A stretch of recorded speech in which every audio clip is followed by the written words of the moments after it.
No, of course he prefers to keep Tom Brady. I don't think anyone has argued that Belichick dislikes Brady, that Belichick thinks that Jared Stidham is better, that Belichick, even though there might be a part of Belichick that is excited about when Brady is finally actually done, being able to coach a team without Tom to see what it looks like, see what it feels like he did 20 years ago, see if he can have more success and remove any yeah, but from his resume. Yeah, but you only did it with Brady.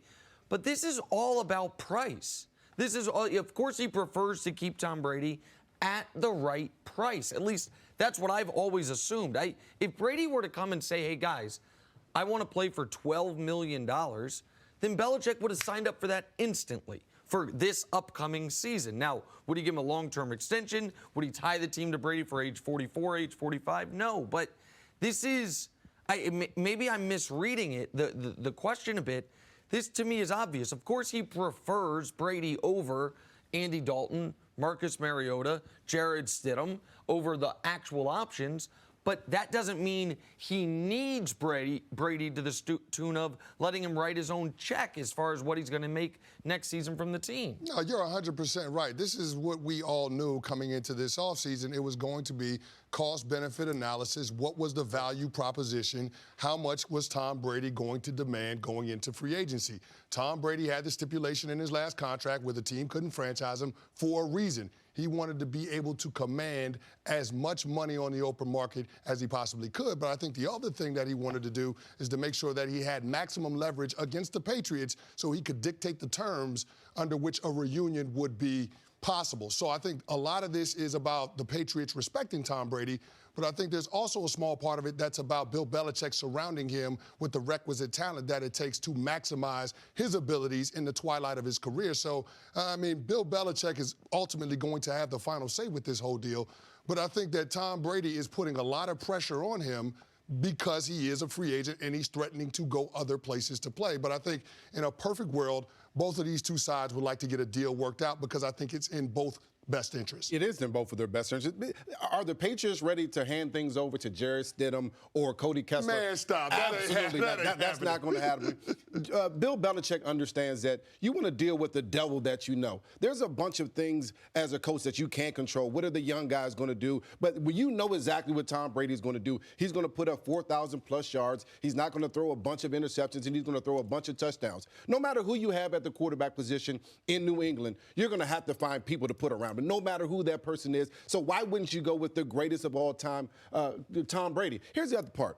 Think about this. Tom Brady absolutely has the leverage. You're at a point where you have Lamar Jackson, you have Patrick Mahomes, you have Deshaun Watson in your conference. You can't beat those guys, those teams, even if you have the best defense in the league without Tom Brady. So if you're Bill Belichick, there's no thought process about him. You have to try to figure out, is it 30? Is it 33? Is it 35? What's the number that we can find that we can keep Tom Brady? Because him going elsewhere and the Patriots still winning, that's not going to be an option. It feels like, though, it's not about money. It's not about is that you think that the one thing Brady wants more than anything else? They have no contingency plan right now, the Patriots, or seemingly none. Brady, if you're going to say at the right price, well, then he better take that money and spend on someone for Brady to throw the ball to. Isn't that what Brady really wants, like actual weapons, more than he wants to fair market value? I'm not sure exactly what Brady wants right now, other than I think he's enjoying the courting period that he's never really had at any point in his career and the attention that goes along with it, and I don't begrudge him that. I don't think it's just about the money for Brady. It is absolutely about the money for the Patriots. If there were no salary cap, this is not a discussion. If there were no other needs on the team, this is not a discussion.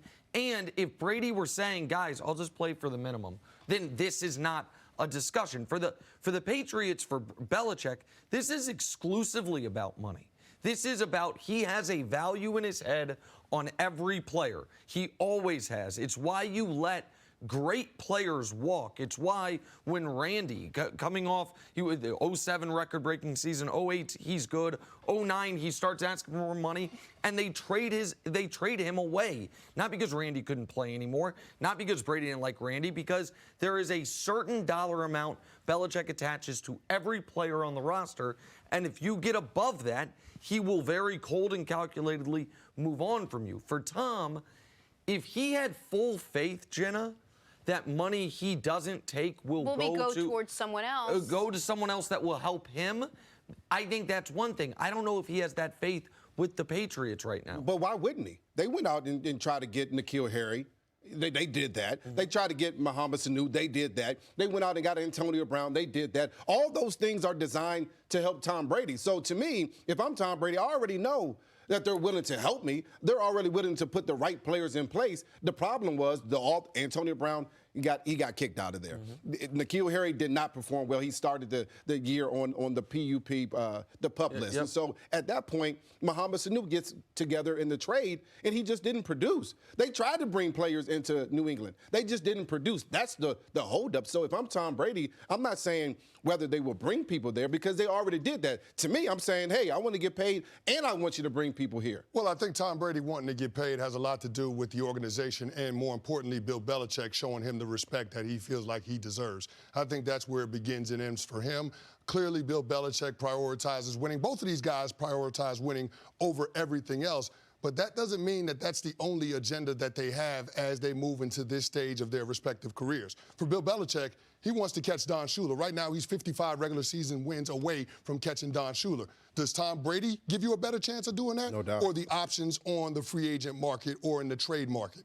For Tom Brady, he wants a chance to be able to continue to brand the TB12 method, and having success in his 40s as a quarterback in the NFL helps him to continue to do that. But you got to have the right organization around you to be able to put yourself in a situation where you can win at the highest level. Do you have a better chance doing that in New England with Bill Belichick or somewhere else?